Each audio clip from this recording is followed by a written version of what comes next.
Wow. Okay. So she now finds the abuse very enjoyable. Yeah. Wow. Okay. But before we come to that, let's talk about even the process, the prosecution process. Because if a child is raped, the child has to go, let's say they report the case, they have to write a statement, which means the child has to recount that painful experience. Yep. And then if they're going to the court of law, the child has to recount that experience. Don't you think that those processes on its own already deter the prosecution process? Yeah, those processes where you have to I think it's about our court system. It's not into right about it. I think there should be a reformation that will be done on it, because abuse is a very serious case. Yeah. It's not a family affair, it's a criminal offense.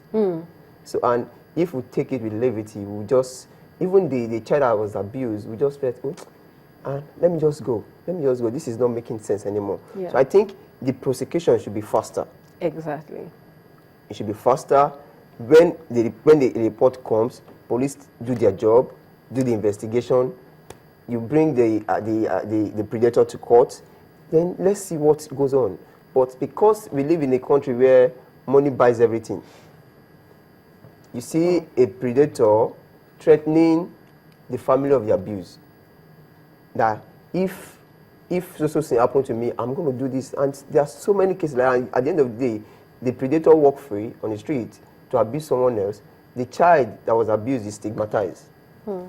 And in the future becomes a problem, looking forward to get married to. And since my predator escaped this, let me too become a predator to somebody.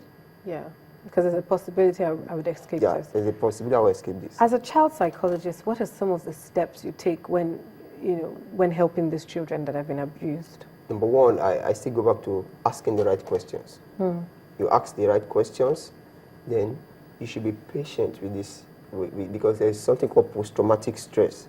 When it comes on the child, it's about the emotion. It's about the child needing love. Because a lot of parents, I've experienced parents that the child was abused and they put the blame on the child. That why did you do this? And I was telling the parents, it's your own fault for not equipping your child well. For the predator, a child of 11 years old was abused, and you're saying it's her fault. Train your child. Give her necessary things to know about predators. Let them be your friends. Because if your child cannot be open to you, then there's fire on the mountain. Most of the time they're hiding. We have so many fathers and mothers and not real parents. The highest influencer in a child's life is the real parent.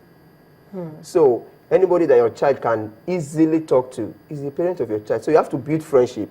As psychologists, I build friendship, I build rapport, I show love, and the child is free to talk to me. Then we begin to walk. We begin to go on the journey of the mind together to help the child overcome whatever, even the stigma and everything. Because if the mind is not worked upon, there's every possibility that this same child in the future will abuse another child. True. So how can, your organization is an NGO, I believe? Yes. How can NGOs continue or do more to sensitize the public? I feel that most of the time this information is not made available as publicly as should and as easily accessible as should be. I think the problem NGOs have is this.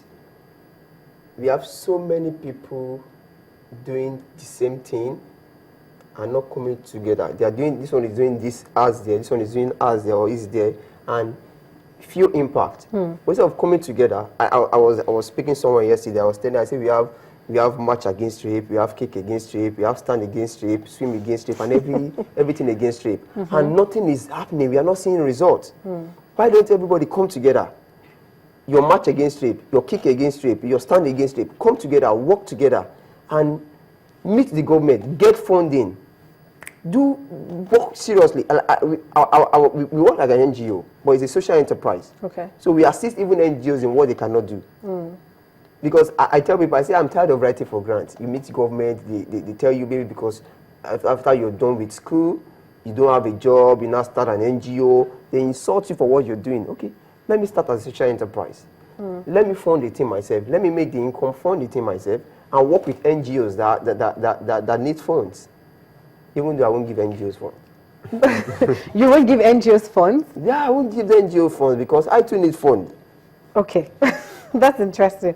Okay, now let's talk about even schools. Now, if NGOs and what can schools do? NGOs are trying to get grants and funds for the organization, but what can schools do to curtail this? I think number one thing is every school should have a proper sexuality educator. From GSS 1 to SS3, from primary 3 to primary 6. Have sex education curriculum. Teach the right sex education to children. Okay. Age appropriate education. Okay. Then schools should have good counselors, not somebody that just claim to be a counselor. Counselors that understand what is going on in the mind of children. We do consultation for counselors, and when we ask some questions about from counselor and the answer, you'll be wondering, how did this person get certified as a counselor? Because a lot of counselors in schools, especially in public school, they don't even know what they are doing. Yeah. So schools should employ people that can train their counselors, people that can train their teachers. We implement sexuality education for schools. So many schools have invited us. Lagos State government have brought us to their schools to sensitize their children about sexuality education. And I say, one day training is not enough. Not enough. We need to do more. This should be continuous. So we should train the teachers, we should train the school, we should train the management, the counselors, that this should be done in schools. Okay, let's quickly look at the issue of abduction. A lot of times, sexual abuse actually happens after abduction. Yep. You know, one of the most recent stories is the Rekoyas and the tragic incident that happened to them because of their housemaid. Why do people adopt these children? You know, you've mentioned, deformed sexual mindset, and you talked about some other issues, but abduction, is it the same reason? Yeah, abduction, one of the mind is one of the reasons too. Everything still ties back to the mind. Then number two, using the Orekoya's case, they needed money. Poverty, yeah. Poverty mentality. And I tell people, especially parents, you can trust your maid with your children, but you can't trust the maid with your ATM. That's a good one. So when you can trust your maid with your children, you can't trust the maid with your ATM, then something is wrong. Your children and your ATM, who is the most important? True. So you keep your children with who they don't know, or who you meet on OLX, and something happened. Well, but a lot of times, some would argue that parents are working and making money, and so it's a bit difficult nowadays to stay at home and be with your children every time. What should these parents do? Yeah, I am always against where we have two busy parents at home. I think one should be an entrepreneur, one should go into career. So when you have enough time for your children. If you call them your children, you should give them maximum time, because these people are placed in your hands for you to care for them. They are not meant to care for themselves. Sure. So you should care for them. So one should be an entrepreneur, one should be in career, and so that it will balance itself. But when you have both of them working, that's when you experience abuse. That's when you experience, because you're not at home, you don't even know. Like when I was young, I had my first sexual molestation at the age of 5.